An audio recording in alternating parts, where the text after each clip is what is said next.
तो बच्चों, आज हम लोग प्रत्यावर्ती धारा परिपथ के अंतर्गत में देखेंगे कि जब परिपथ में एल, सी और आर तीनों श्रेणी क्रम में जुड़ा हुआ हो तो आज की आपकी जो हेडिंग होगी वो हेडिंग होगी जब परिपथ में एल, सी व आर जुड़ा हो, when circuit contains L, C and R. इसमें क्या करेंगे आप एक प्रेरक लेंगे जिसका प्रेरकत्व एल होगा, एक कैपेसिटर लेंगे जिसकी कैपेसिटी सी होगी, एक इंडक्टर लेंगे जिसका प्रतिरोध आर होगा और इसको एल, सी, आर को श्रेणी क्रम में जोड़ करके और इनके सिरों के बीच में जो अल्टरनेटिंग वोल्टेज सोर्स अप्लाई आप करते हैं जी V = V0 sin omega T को, इसको ले जा करके इनके सिरों के बीच में आप यहाँ ऐड कर देंगे। तो यहाँ पर आप ये देखेंगे कि पीछे आप अलग अलग सर्किट को देख चुके हैं, हम लोग देख चुके हैं पीछे की सर्किट में जब एल को जोड़ा जाता था अल्टरनेटिंग वोल्टेज सोर्स के बीच में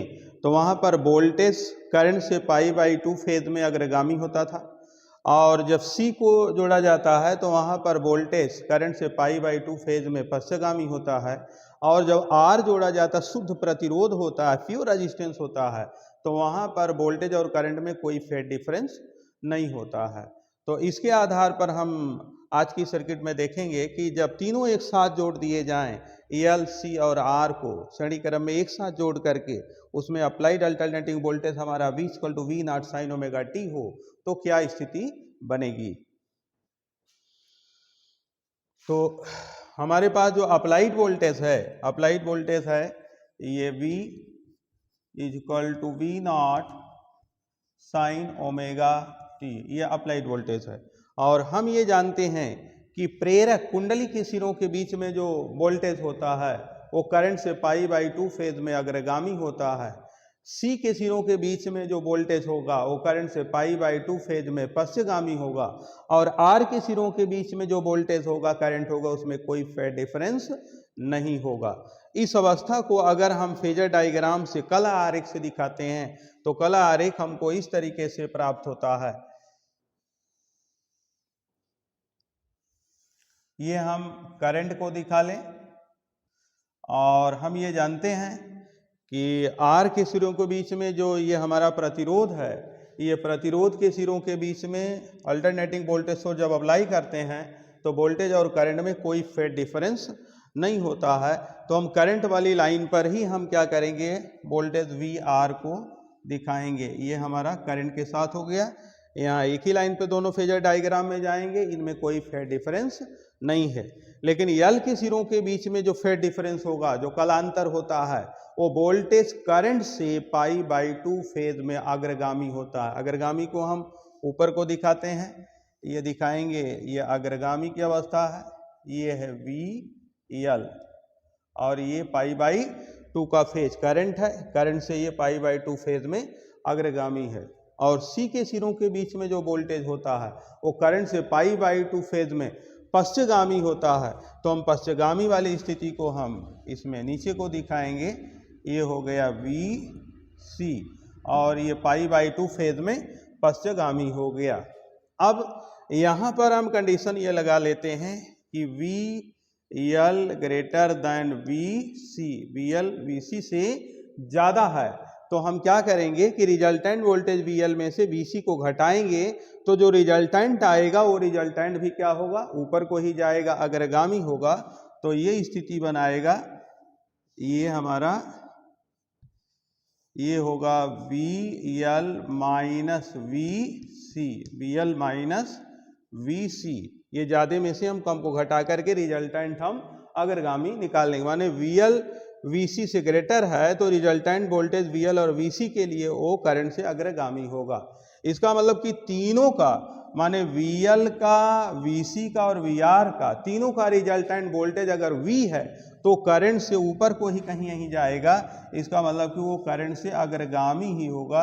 मान लिया जाए कि तीनों का ये रिजल्टेंट वोल्टेज क्या है, V है, और करंट के साथ कितना फेज बनाता है, थीटा फेज में वो अग्रगामी है। अभी थीटा को भी हम क्या करेंगे, थीटा फेज को भी हम कैलकुलेट कर लेंगे।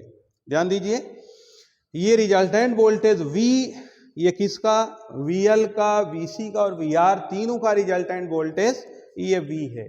जो कि रिजल्टेंट करंट, जो करंट सप्लाई हमारी है उससे 5 फेज में अग्रगामी ये दिखाया गया है। तो उस रिजल्टेंट वोल्टेज को प्राप्त करने के लिए हम इस कला आरेख से रिजल्टेंट वोल्टेज को हम प्राप्त कर सकते हैं। ये VL माइनस BC है, तो ये भी क्या होगा, ये होगा VL आपका VL माइनस VC। तो ये रिजल्टेंट वोल्टेज को हम पाइथागोरस से हम मेजर कर लेंगे। ये कर्ण है, ये लंब है, ये आधार है, तो रिजल्टेंट वोल्टेज को हम फेजर डायग्राम में पाइथागोरस अप्लाई करके हम मेजर कर सकते हैं। तो ये जब LCR तीनों जुड़ा हुआ है तब के लिए ये फेजर डायग्राम है। बच्चों ये फेजर डायग्राम आप बना सकते हैं और इसके आधार पर हम ये रिजल्टेंट वोल्टेज को मेजर करेंगे।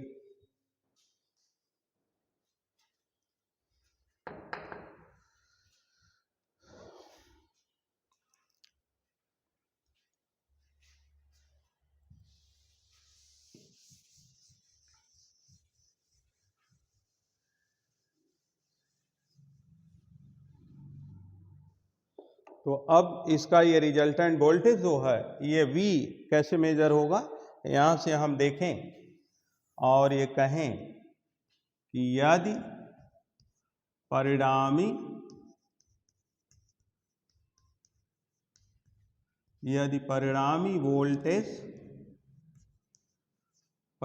वोल्टेज V हो, तब परिणामी वोल्टेज हमारा V हो तब क्या होगा, परिणामी वोल्टेज V है तो इस कला आरेख से हमारे पास होगा V square equal to VR square plus VL minus VC का स्क्वायर।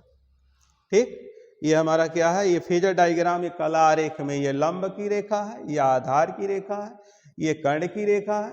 रिजल्टेंट वोल्टेज हमारा क्या होगा, ये कर्ण से जा रहा है, ये VL माइनस BC, पाइथागोरस से हमें ये स्थिति मिल जाएगी। जहां पर हमें ये मालूम है, प्रीवियस नॉलेज से आप जानते हैं कि VR is equal to IR और VL is equal to I X L and VC is equal to I X C।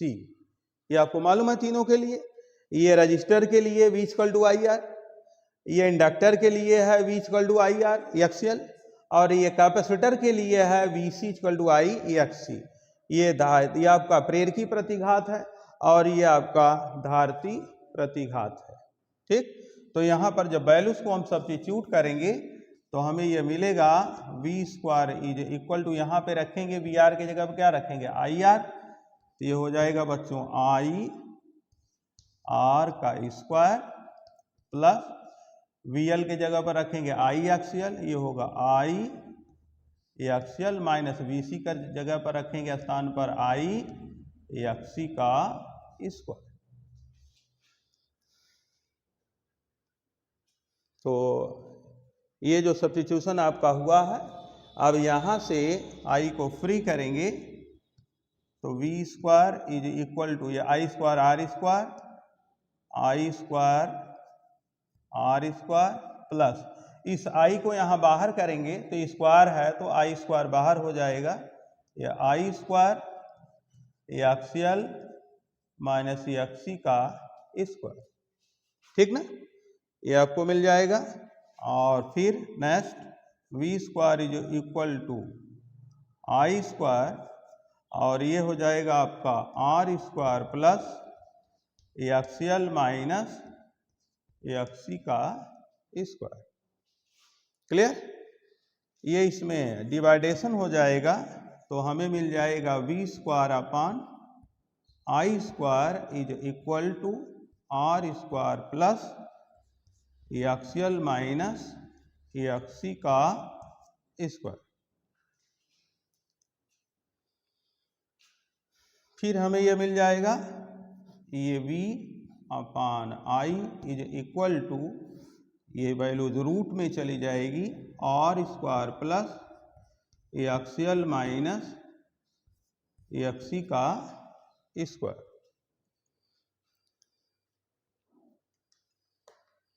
अब यहाँ पर हम देखेंगे कि जो V अपान I है ये टोटल रिजल्टेंट वोल्टेज है, total voltage upon total current, ये टोटल इम्पीडेंस बताएगा, टोटल रुकावट बताएगा, टोटल प्रतिरोध बताएगा। तो इसको हम क्या बोलेंगे? इम्पीडेंस बोलेंगे। तो इसके आधार पर फिर नेक्स्ट आगे आपका होगा, जब LCR सर्किट को आपने लिया है एक में सीरीज में जोड़ करके, तो जो स्थिति बन रही है ये where V upon I equal to Z, तो आप कहेंगे जहाँ V upon I is equal to Z, ये है प्रतिबाधा, ये है प्रतिबाधा। इसको हम इम्पीडेंस कहते हैं। टोटल जो R एक्सियल और XC के कारण टोटल धारा में जो रुकावट आएगी वो प्रतिबाधा होगी। तब आपको मिल जाएगा प्रतिबाधा, सर्किट की प्रतिबाधा Z इज इक्वल टू ये root of R square plus X L minus XC का स्क्वायर। यहाँ पर ये आप जानते हैं कि X L equal to omega L and XC equal to 1 upon omega C। X L equal to omega L and XC equal to 1 upon omega C। तो यहाँ अगर हम चाहें तो ये लिख दें, since X L equal to omega L and XC equal to 1 upon omega C, तब आप इस स्थान पर रखेंगे X L equal to omega L and XC equal to 1 upon omega C। तो Z इज इक्वल टू ये root of R square plus omega L minus 1 upon omega C का square. ये टोटल इम्पीडेंस है सर्किट का। जब circuit में आपने L, C और R तीनों को सीरीज में जोड़ करके उसमें alternating voltage source V equal to V0 sine omega t को अप्लाई किया, तो टोटल इम्पीडेंस धारा के प्रवाह में कुल रुकावट जो कुल प्रतिरोध आया वो आया Z equal to root of R square in bracket omega L minus 1 upon omega C का स्क्वायर। अब हम लोग ये देखने का प्रयास करेंगे कि जो रिजल्टेंट वोल्टेज आया है वो धारा से अग्रगामी है, और उसको हम कंसिडर कला आरेख में दिखाए थे कि अगर वो थीटा फेज में, थीटा कला में अग्रगामी हो तो उस थीटा को कैलकुलेट करेंगे कि क्या स्थिति बनाएगा। तो नेक्स्ट होगा आपका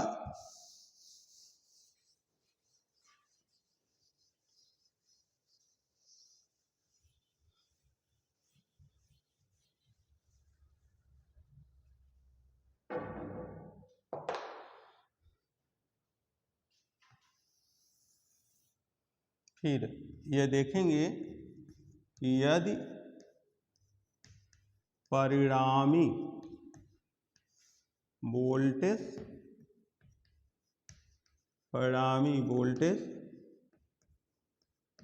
धारा से थीटा फेज में, थीटा फेज मीन्स कला में, थीटा कला में अग्रगामी हो, अगर जो परिणामी वोल्टेज है वो धारा से थीटा कला में अग्रगामी हो, तो फेजर डायग्राम में आपने यही अभी दिखाया है।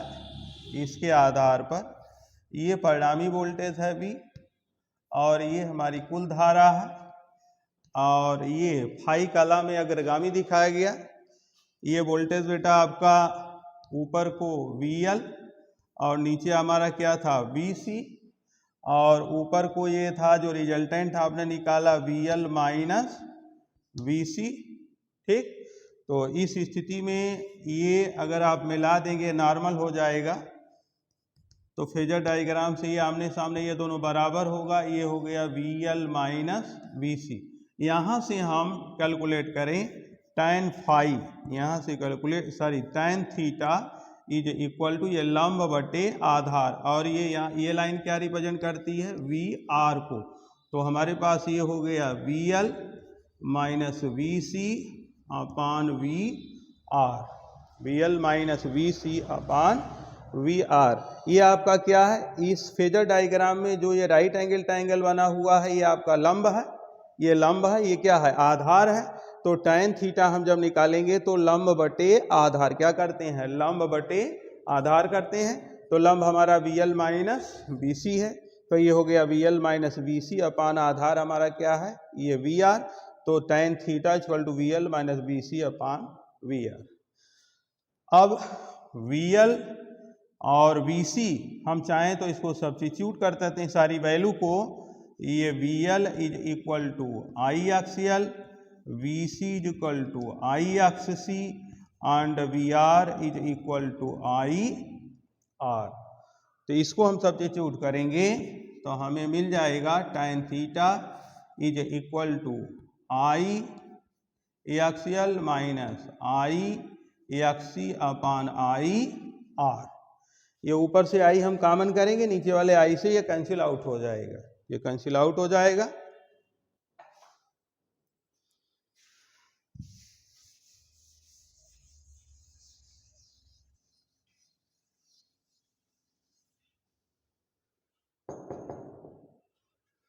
तो ये स्टेप्स आपका आगे चलेगा। ये हो जाएगा tan theta is equal to I X L minus X C upon I R। ये I से I कैंसिल आउट हो जाएगा। tan theta is equal to X L minus X C upon R, X L minus X C upon R। अब यहाँ पर हम जो स्थिति को कंडीशन जो केसेज अप्लाई करेंगे, केस फर्स्ट अप्लाई करें। और फिर ये भी आपको मालूम है कि X L is equal to omega L and X C equal to 1 upon omega C. तो हम एक्सियल और एक्सी की वैल्यू को सब्स्टिट्यूट कर सकते हैं। यहाँ पर एक्सियल के स्थान पर हम ओमेगा एल और एक्सी के स्थान पर हम 1 अपान ओमेगा सी इसको रख सकते हैं। तो रखने के बाद हमें मिल जाएगा tan theta equal to omega L minus 1 upon omega C upon R. ये जो रिजल्टेंट वोल्टेज V था LCR सर्किट में और करंट के बीच में जो फेज डिफरेंस फाई आया था, यही है। ये फेज डिफरेंस जो थीटा आया था, ये है रिजल्टेंट वोल्टेज और करंट में फेज डिफरेंस जो थीटा है। तो अब इसमें हम केसेज अप्लाई करें, तो केस अप्लाई करके स्थिति को देखें तो जो स्थिति मिलेगी वो आपके सामने निकल के आएगी।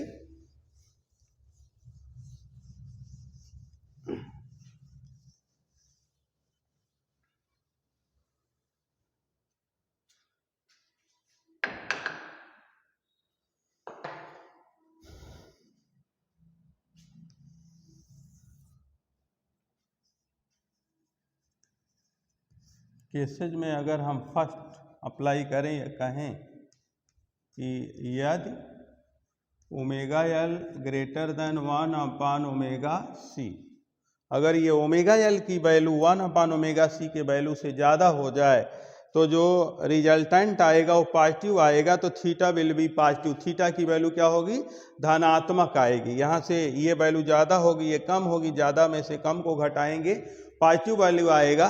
तो हम ये कहेंगे कि थीटा का मान धनात्मक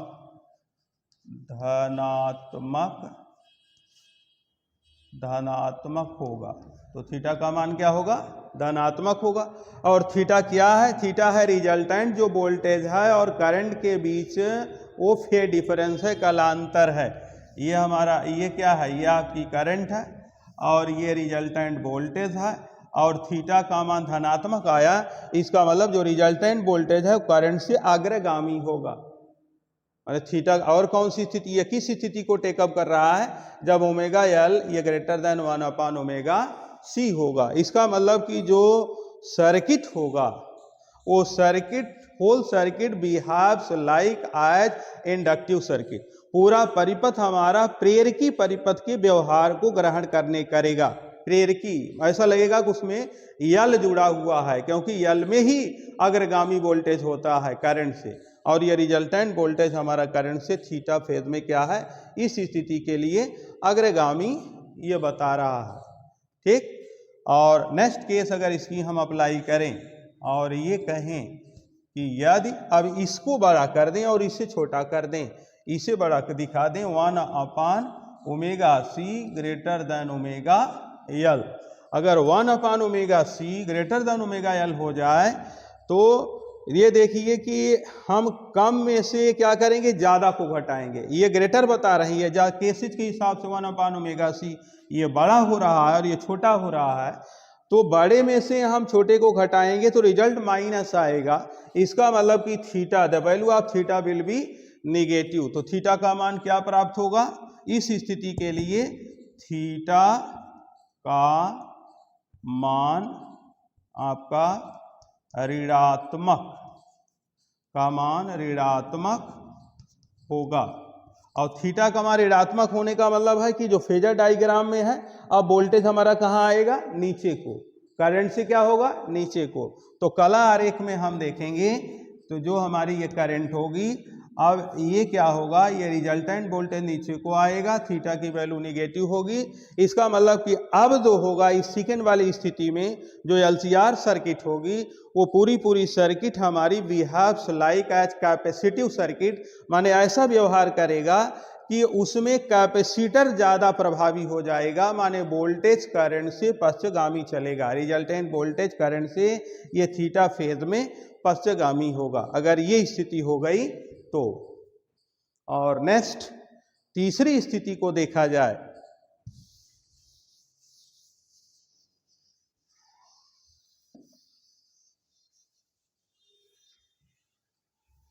थर्ड केस आप इसमें देखना चाहते हैं तो थर्ड केस के लिए होगा यदि ओमेगा एल बराबर 1/ωc, ये दोनों को आप बराबर कर दिए, omega L equal to 1/ωc। तो omega L equal to 1/ωc जब ये बराबर कर देंगे तो यहाँ देखिए tan थीटा जो आएगा आपको मिलेगा, ये तब tan थीटा इक्वल, ये बराबर होगा तो 0 के अपान r, ये बराबर में से बराबर घटाएंगे तो ये 0 दे देगा ना, ये कैंसिल आउट हो जाएगा। तो ये हो गया tan theta is equal to 0। tan theta equal to क्या हो गया, 0। इसका मतलब कि theta is equal to already 0। Theta equal to already 0 का मतलब है कि फेजर डायग्राम में जो करंट है और जो रिजल्टेंट वोल्टेज है, इसमें थीटा इज इक्वल टू 0, माने कोई फेज डिफरेंस नहीं होगा। और कोई फेज डिफरेंस वोल्टेज और करंट में वहां नहीं होता है जहां पर सर्किट में प्योर रजिस्टर शुद्ध प्रतिरोध जुड़ा होता है। इसका मतलब कि complete whole LCR circuit behaves like as resistive circuit, माने पूरा एलसीआर परिपथ हमारा ऐसा बिहेव करेगा कि उसमें खाली क्या है, खाली प्रतिरोध आर काम कर रहा है और बाकी कुछ नहीं जुड़ा हुआ है। इम्पीडेंस की बात करें इस स्थिति के लिए तो उसमें खाली आपको ओनली प्रतिरोध आर प्राप्त होगा, सिर्फ आपका रेजिस्टेंस आर प्राप्त होगा। जैसे ये इस कंडीशन के लिए अगर हम इम्पीडेंस प्राप्त कर दें तो impedance Z is equal to R square plus ये ओमेगा एल माइनस 1/ωc का स्क्वायर की अवस्था प्राप्त हो, तो ये दोनों बराबर कंडीशन हमने लिया है, ये दोनों बराबर लिया है। जब बराबर लिए हैं तो ये दोनों क्या होंगे, कैंसिल आउट हो जाएंगे। तो इम्पीडेंस मिलेगा हमारा ये root of R square plus ये क्या हो जाएगा, यहाँ क्या होगा, यहाँ 0 हो जाएगा, यहाँ 0 हो जाएगा तो हमें मिलेगा जेड इज इक्वल टू ये रूट ऑफ आर स्क्वायर, या जेड इक्वल टू क्या होगा, आर। जेड इक्वल टू क्या मिलेगा, आर मिलेगा। इसका मतलब कि उसमें एल और सी के जुड़ा होने के बावजूद भी सिर्फ रुकावट, सिर्फ प्रतिरोध जो इम्पीडेंस का काम करेगा, ओनली प्योर रजिस्टर का प्रतिरोध आर काम करेगा। और इस स्थिति में ये मिनिमम इम्पीडेंस की अवस्था है, इससे कम इम्पीडेंस उसमें नहीं लगेगा, ये मिनिमम इम्पीडेंस की अवस्था है। जब मिनिमम इम्पीडेंस की अवस्था होती है तो करंट अपने मैक्सिमम वैल्यू को प्राप्त करती है, और जब करंट अपने मैक्सिमम वैल्यू को इनफाइनाइट आयाम हो जाता है, मैक्सिमम वैल्यू को प्राप्त करती है, तो उस वैल्यू को, उस स्थिति को हम कहते हैं कि रिजोनेंस की अवस्था हो गई है। इसका तात्पर्य यह है कि ये कंडीशन जो थर्ड वाली अप्लाई हुई है LCR सर्किट में, ये रिजोनेंस की अवस्था देगा, क्योंकि इससे कम प्रतिरोध उस सर्किट में अब नहीं काम करेगा। इससे सबसे कम ये रेजिस्टेंस, जब रेजिस्टेंस इम्पीडेंस सबसे कम हो जाए या जीरो हो जाए, एकदम मिनिमम हो जाए या जीरो हो जाए, उस समय करंट मैक्सिमम हो जाती है, और ये अवस्था हमारी रिजोनेंस अनुनाद की अवस्था कही जाती है। इसका मतलब इस अवस्था में क्या होगा, अनुनाद, अनुनाद रिजोनेंस, अनुनाद की अवस्था, अनुनाद की अवस्था होगी, अनुनाद की अवस्था होगी। और ये अनुनाद की अवस्था आपकी तब प्राप्त हुई है जब omega L equal to omega C मिला हुआ है, omega L equal to one by omega C है, तब अनुनाद की अवस्था प्राप्त हुई है। तो जो भी स्थिति है, अब अनुनाद की अवस्था के लिए omega L equal to one by omega C, इसको हम L और C ओमेगा को एक साथ करें तो omega square equal to 1/LC, तो ओमेगा इक्वल टू 1/√LC। और जो अनुनाद की अवस्था प्राप्त होगी उस समय अल्टरनेटिंग करंट प्रत्यावर्ती धारा की आवृत्ति अगर F है, उसकी आवृत्ति कितनी है, उसकी आवृत्ति अगर F है तो omega is equal to 2πf। जो ओमेगा जो है वो तो एंगुलर फ्रीक्वेंसी है, और ये अल्टरनेटिंग करंट की फ्रीक्वेंसी पर सेकंड किए गए चक्करों की संख्या, साइक्लिक फ्रीक्वेंसी है। तो ये एंगुलर फ्रीक्वेंसी और साइक्लिक फ्रीक्वेंसी में डिफरेंस है। तो ये ओमेगा इक्वल टू क्या है, 2πf, तो आपको मिल जाएगा 2πf इक्वल टू 1/√LC, या F equal to 1/2π√LC, 1/2π√LC। ये रिजोनेंस की अवस्था की फ्रीक्वेंसी है। जब अनुनादी अवस्था प्राप्त हो जाएगी तो उस समय जो प्रत्यावर्ती धारा की आवृत्ति होगी ये F इक्वल टू 1/2π√LC, और ये अवस्था तब मिलेगी जब ये दोनों आपस में बराबर होगा। Omega L equal to one by omega C, that is XL equal to XC, ये दोनों बराबर होगा तो एम्पीडेंस हमारा मिनिमम काम करेगा, only Z equal to R होगा।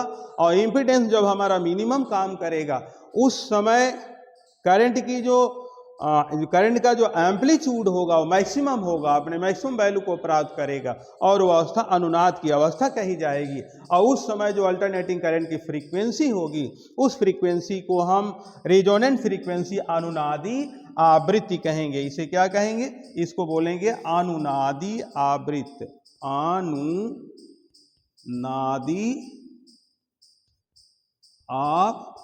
आवृत्ति, इसको बोलेंगे अनुनादी आवृत्ति, रिजोनेंस फ्रीक्वेंसी। तो ये आपका हो गया बेटा पूरा। जब हम सर्किट में L, C और R सीरीज में जोड़ेंगे और जोड़ करके उसमें alternating voltage source V equal to V0 sin omega t apply करेंगे तो देखेंगे क्या क्या स्थितियां प्राप्त होती हैं। तो ये आपका